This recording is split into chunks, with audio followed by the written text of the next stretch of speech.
सध्याची दृश्य आपण पाहतोय। राज ठाकरे सध्या निवासस्थानावरून निघालेले आहेत। आज कोर्टामध्ये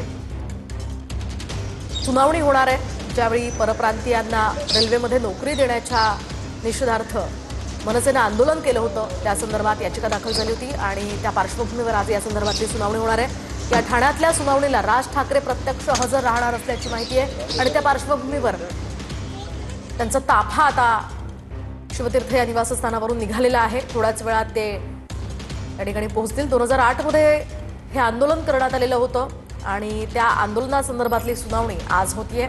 परप्रांतीयांच्या रेल्वे भरती प्रकरणावरून मनसेनं हे आंदोलन केलेलं होतं आणि त्या सुनावणीला राज ठाकरे स्वतः उपस्थित राहणार आहेत। आणखी एक महत्त्वाची बातमी समोर येते। काँग्रेस खासदार शशी थरूर यांनी वीर सावरकर पुरस्कार नाकारल्याची माहिती आहे। ऑपरेशन सिंदूरच्या वेळी इतर देशात जाऊन थरूर यांनी भारताची भूमिका मांडली होती।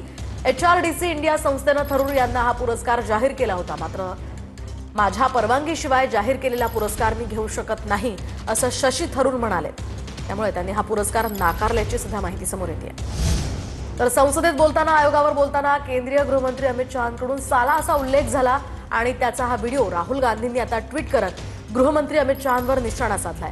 वोट चोरी संदर्भात शहांची भीती आणि बेईमानी यातनं उघड झाली आहे असं राहुल गांधी म्हणतात। राहुल गांधीच्या ट्विटनंतर आता राजकीय वातावरण तापण्याची सुद्धा शक्यता आहे। शिवाय दोन्ही पक्षांमध्ये या संदर्भात आज शब्दयुद्ध रंगण्याची सुद्धा शक्यता वर्तवली जाते।